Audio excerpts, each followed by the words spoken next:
नमस्कार दोस्तों, स्वागत है आप सभी का। दोस्तों, गर्मियां आ गई हैं और गर्मी आने के साथ साथ कुछ समस्याएं भी बढ़ गई हैं। वो है पेट में जलन, पेट की गर्मी या फिर एसिडिटी। साथ के साथ गर्मियों में आपको जो है अपने जो शरीर है, स्किन है, उस पर भी थोड़ी गर्मी का एहसास ज़्यादा होता है। जलन टाइप की इरिटेशन होती है और लाल लाल से स्पॉट भी आपको ज़्यादा दिखा देते हैं। तो दोस्तों, अगर आप भी इन समस्याओं से ग्रसित हैं तो बने रहिए वीडियो के अंत तक, क्योंकि इसमें मैं बताने वाला हूं 2 सरल प्राणायाम जो कि इन समस्याओं में आपको लाभ देंगे और लाभ देंगे कुछ अन्य समस्याओं में भी। तो सबसे पहले मैं बताता हूं ये कौन कौन से प्राणायाम हैं और इन्हें करने का सही तरीका क्या है। क्योंकि दोस्तों, किसी भी यौगिक क्रिया को करने के लिए उसको सही तरीके से करना भी बहुत ज़रूरी है। छोटी छोटी बातें होती हैं जिन्हें हमें ध्यान में रखना होता है, क्योंकि अगर वो छोटी छोटी बातें हम ध्यान में ना रखें तो फिर वो जो परिणाम है, यानी कि उस क्रिया के जो परिणाम है, उसमें बहुत अंतर भी ला सकते हैं। यानी कि आपको लाभ तो होंगे, लेकिन आप वो छोटी छोटी बातें ध्यान रखेंगे तो वो लाभ आपको ज़्यादा होंगे। तो सबसे पहले दोस्तों, जो ध्यान रखने योग्य बात है वो है आपका आसन। यानी कि आपका जो आसन है वो एकदम सुविधाजनक होना चाहिए।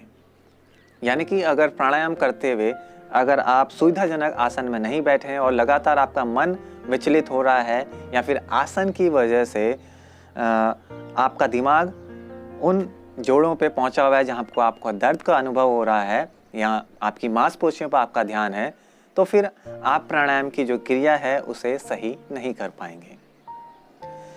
तो पहला चीज है आपका आसन। जैसे इस वक्त मैं सिंपल क्रॉस लेग पोस्चर में हूँ, ये है सुखासन की स्थिति, लेकिन आप किसी और आसन में भी बैठ सकते हैं जिसमें आपको सुविधा हो।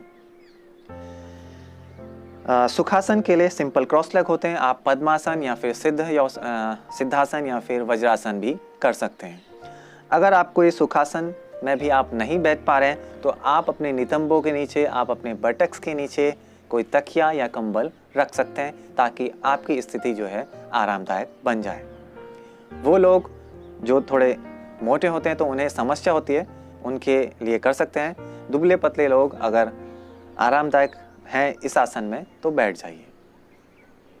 दूसरी जो ध्यान रखने योग्य बात है वो है आपकी कमर और गर्दन का सीधा होना। यानी कि आपकी जो स्पाइन है, आपका जो मेरुदंड है, वो सीधा होना चाहिए।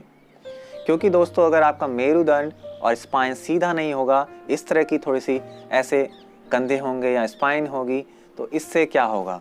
इससे ये होगा कि जो आपकी श्वास और प्रश्वास है उसमें सूक्ष्म स्तर पर अवरोध उत्पन्न होंगे इस तरह से। यानी कि आपकी जो चेस्ट है, आपका जो उदर है, वो ठीक तरीके से नहीं फूलेगा।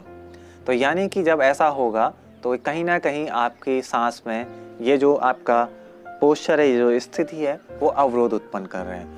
और जब आपकी श्वास में अवरोध उत्पन्न होंगे तो ये आपके मन को भी विचलित करेगा।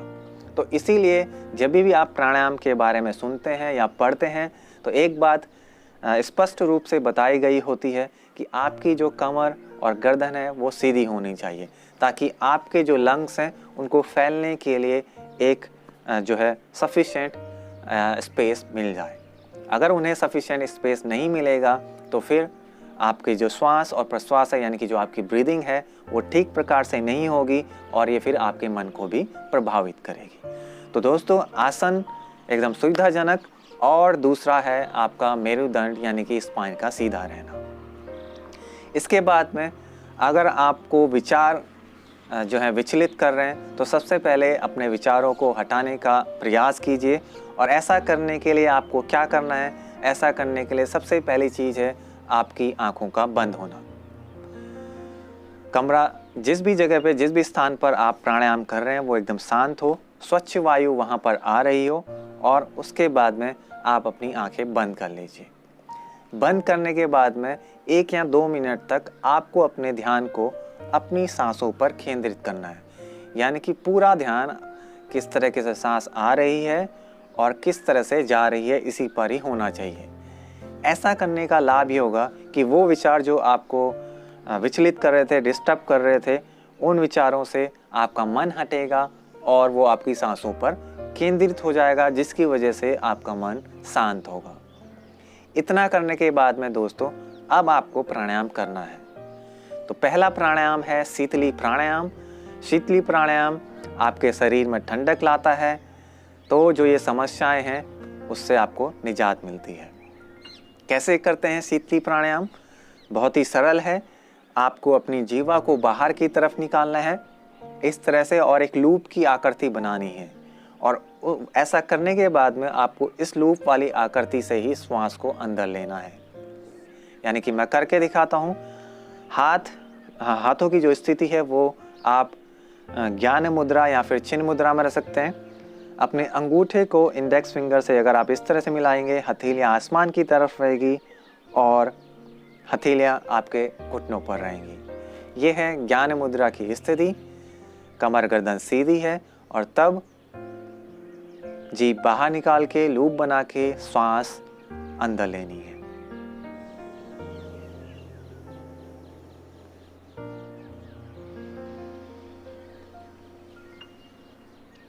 तो इस तरह से दोस्तों जीभ की लूप बना के श्वास अंदर लेनी है और सांस छोड़ते समय आपका मुंह बंद हो जाना चाहिए। तो इस तरह से शीतली प्राणायाम आप 5 मिनट कर सकते हैं। ज़्यादा लाभ के लिए आप इसका जो समय है, अवधि है, वो बढ़ा सकते हैं। 10 मिनट भी कर सकते हैं, 15 मिनट भी कर सकते हैं। तो दोस्तों ये है शीतली प्राणायाम। साथ के साथ इसके कुछ अन्य लाभ भी हैं। वो लोग जिनको हाई ब्लड प्रेशर की, उच्च रक्तचाप की समस्या है, उसमें भी ये प्राणायाम लाभ देता है। मुंह से बदबू आ रही है तो उसमें भी ये लाभ देगा। भूख और प्यास आपको ज़्यादा सताती है तो उसमें भी ये प्राणायाम लाभदायक है। फीवर है, बुखार है, तो उसमें भी ये प्राणायाम जो है लाभदायक होगा। लेकिन दोस्तों जिनको भी लो ब्लड प्रेशर की समस्या है, जिनको कब्ज की समस्या है, जिनको श्वास संबंधी कोई रोग है जैसे अस्थमा या साइनसाइटिस, उन्हें ये प्राणायाम नहीं करना है या फिर बहुत ही कम करना है 1 मिनट के लिए। ये था दोस्तों शीतली प्राणायाम। लेकिन कुछ लोग जो है शीतली प्राणायाम नहीं कर पाते हैं तो उनके लिए एक दूसरा प्राणायाम है जिसको शीतकारी प्राणायाम बोलते हैं। उसके जो लाभ हैं और जो कॉन्ट्रा इंडिकेशन है वो समान ही है, बस इसको करने की जो विधि है वो अलग है।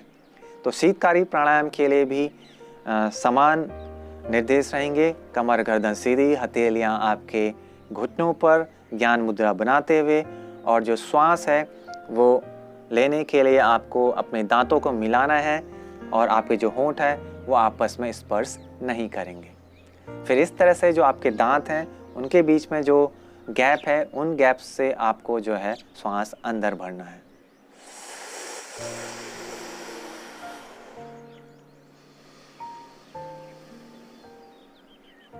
श्वास छोड़ते हुए आप अपने होठों को बंद कर लेंगे और श्वास जो है आपको अपनी नसिकाओं से निकालनी है। लेकिन यहाँ पे एक बात और ध्यान में रखने योग्य है, वो ये है कि आपकी जो श्वास है वो थोड़ा लंबी होनी चाहिए और गहरी होनी चाहिए, और आपको जो है डीप ब्रीदिंग करनी है। यानी कि आपको अपने डायफ्राम से ब्रीदिंग करनी है, यानी कि श्वास करते हुए आपका जो एब्डोमेन है वो बाहर ना आए, ताकि आप गहरी लंबी श्वास ले पाएँ। और आपकी जो श्वास और प्रश्वास है जितनी धीमी होगी उतना ही आपके लिए फ़ायदेमंद होगा, उतना ही मन आपका शांत होगा। और अगर आपको क्रोध ज़्यादा आता है, गुस्सा ज़्यादा आता है, तो उस क्रोध और गुस्से को भी ये दोनों प्राणायाम जो है ख़त्म कर देंगे, कम कर देंगे। दोस्तों अगर आप चाहते हैं कि ये जो इन्फॉर्मेशन है ये और लोगों तक भी पहुँचे तो इसे शेयर कीजिए ज़्यादा से ज़्यादा अपने व्हाट्सएप, फेसबुक या फिर अन्य सोशल मीडिया प्लेटफॉर्म पे। मेरे साथ बने रहना चाहते हैं तो चैनल को सब्सक्राइब कीजिए। वीडियो अगर पसंद आया हो तो इसे लाइक कीजिए। वीडियो देखने के लिए धन्यवाद। मिलते हैं अगले वीडियो पर। Good bye.